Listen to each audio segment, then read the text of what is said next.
I think it's time to build another workbench. We've got this workbench that's about 42, 43 inches off the floor, the height of it, and it's a great height for the chop saw because everything's right at a good comfortable working level so I can cut things and not have to hunch over. But it's a bit too tall for building something like a cabinet or a box. I don't want to be building a cabinet on top of this because I won't be able to see the top, won't be able to work on the top as I'm working on it, as I'm building it. So I'm thinking about a workbench that's maybe 2.5 feet tall. Now I've got some scrap 6x6, pressure treated 6x6. Those are the pieces I cut off of all these big tall posts for building the pole barn. No use letting those go to waste. I'm thinking about using 4 of those for the legs. I've got a scrap piece of plywood, 3/4 inches thick, full sheet, 4x8. So I'm thinking about making the whole thing just a full sheet of plywood, nice big workbench to work on. And I've also got some 2x10 over there. No use letting it go to waste. We'll use that to support the whole thing. Hang out for a second, we'll get this cut to length and get it put together.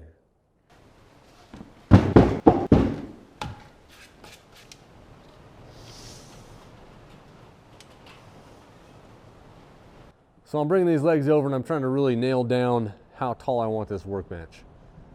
The standard cabinet, bottom cabinet in your house would be 36 inches tall, I believe.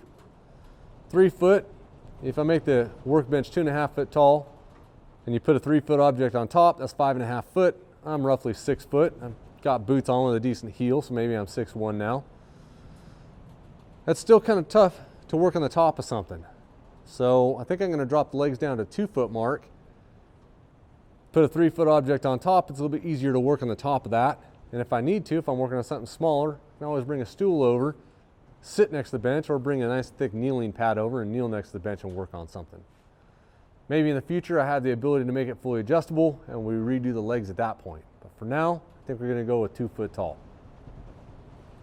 If you notice with pressure treated wood, the pressure treat doesn't go in very far. So I'm going to make sure and cut the same end that I cut off those posts to leave the other end that has that pressure treat on it to go down on the ground. Help keep that post from rotting.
So we've got the legs cut and the 2x10s cut.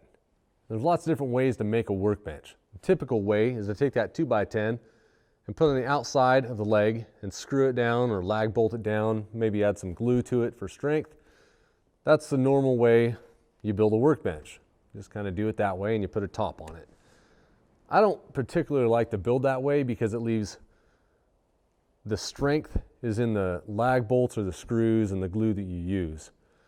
I like to stack things. There's 2 different ways I can stack the 2x10s on this 6x6 post. The first and original way I thought about stacking them was to cut a groove this way. Oops, caught the edge of the wood there. And cut a groove this way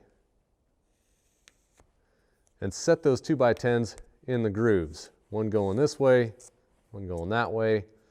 And then of course you have to notch the 2x10s so that they can stack inside each other, so they're not stacking on top of each other, they're actually going through each other. So you would notch those and they'd fit in there and you'd put some screws and some glue and hold it together. It's the original way I thought about making this bench.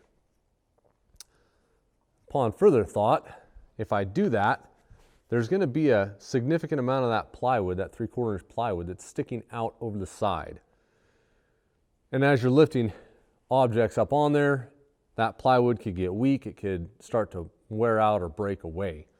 What I'm thinking about doing now is just taking and notching the top of this way. So the 2x10s sit on the outside edge, but they're also stacked on top of the 6x6. So I'm going to grab my skill saw, we'll notch these out. So the 2x10s sit inside, kind of stack inside that 6x6. I think it'll leave a cleaner look, and the edge of that plywood will be supported.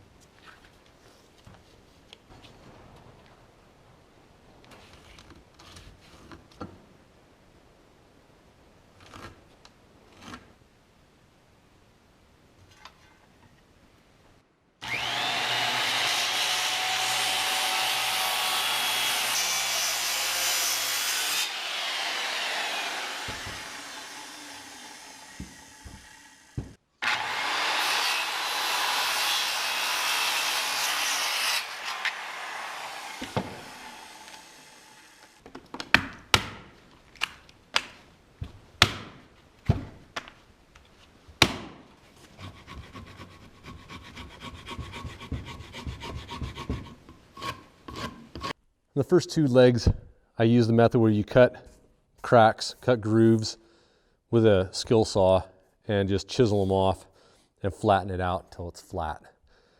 Now I'm not really good with the chisel, especially making something dead flat, so I was trying to think of another way to do it. The third one I did, I used my skill saw and I cut, the same as this is the fourth one, I cut that 1.5 inches down on two sides. Now what I'm going to do is I'm going to cut along these lines as deep as I can to cut out the majority. Now my skill saw is not going to go all the way through. It's only going to go, well, probably a little over 1/3 through from each direction. Then using a handsaw the rest out down to the bottom, clip it out, and use your chisel to get that last little ridge out, because your handsaw is not going to be as thick a blade as your skill saw.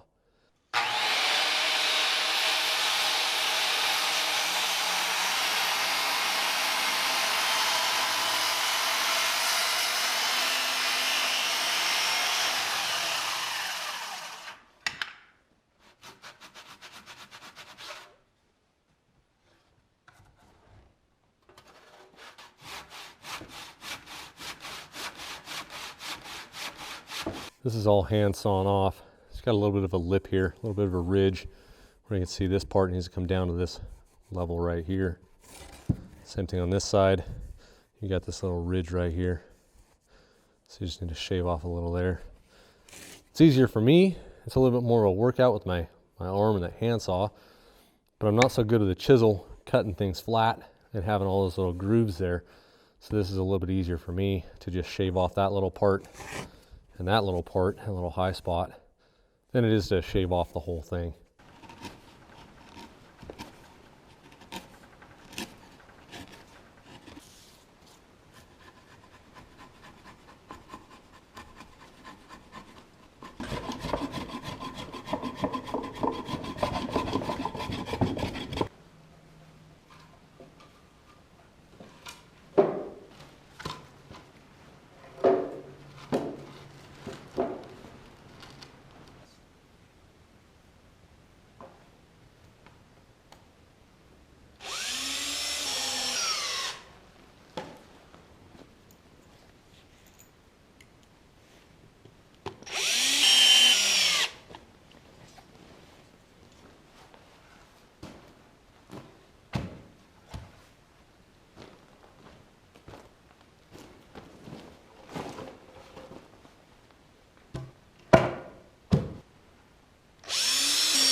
That's pretty sturdy.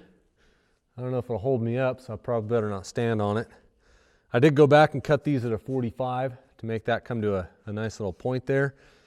I originally had them just cut straight, but I think it looks a little nicer to have them so you can't see the end grain, even though it is just a little workbench.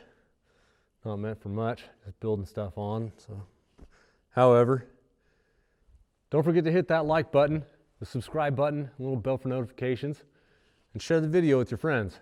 Help the channel grow. Until next time, guys, go make something.